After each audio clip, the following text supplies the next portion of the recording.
الحمد للہ الواحد القہار والصلاة والسلام علی سید الابرار اما بعد۔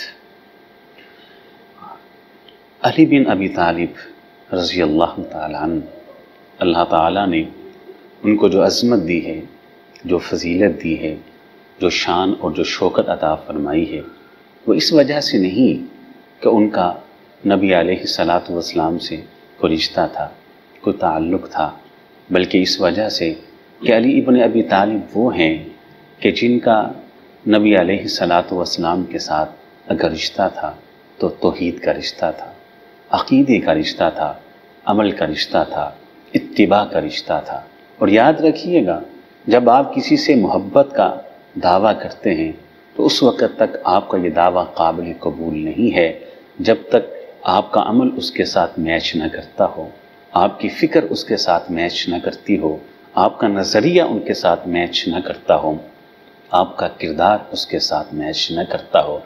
جناب علی رضی اللہ تعالی عنہ، ان کی مماثلت اور ان کی اتباع سنت کے حوالے سے کیسی تھی، صحیح بخاری کے اندر موجود ہے کہ نبی علیہ الصلاۃ والسلام حجۃ الوداع کے لیے مدینہ سے روانہ ہوتے ہیں۔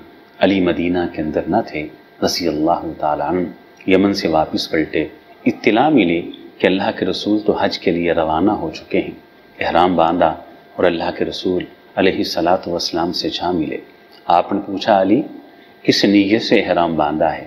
حج تمتع کی نیت سے، حج قران کی نیت سے، حج افراد کی نیت سے؟ سبحان اللہ! علی نے کیا جواب دیا رضی اللہ تعالی عنہ؟ یہ جواب بھی بتاتا ہے کہ انہیں اس وجہ سے اللہ نے عصمت دی ہے۔ علی کہتے ہیں، اللہ کے رسول علیہ الصلاۃ والسلام جب میں نے احرام باندھا تو میں نے وہاں یہی نیت کی تھی، اللہم انی احللت بما احل بہ النبی صلی اللہ علیہ وسلم، اے اللہ میں اس نیت سے احرام باندھ رہا ہوں جس نیت سے آپ کے پیارے نبی نے احرام باندھا ہے۔ کہا میری نیت وہی ہے جو آپ کی نیت ہے۔ اللہ کے رسول علیہ الصلاۃ والسلام کی اتباع کا یہ رنگ ان کے عمل کے اندر موجود تھا۔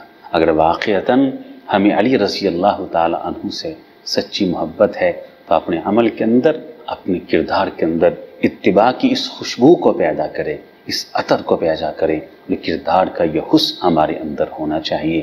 پھر واقعی ہم سچے محب ہیں، علی کے بھی سچے محب ہیں، اللہ کے رسول سے بھی۔ اللہ تعالیٰ اس کہنے والے کو بھی اور سب سننے والوں کو سمجھ کے عمل کی توفیق عطا فرمائے۔ وآخر دعوانا الحمد للہ رب العالمین۔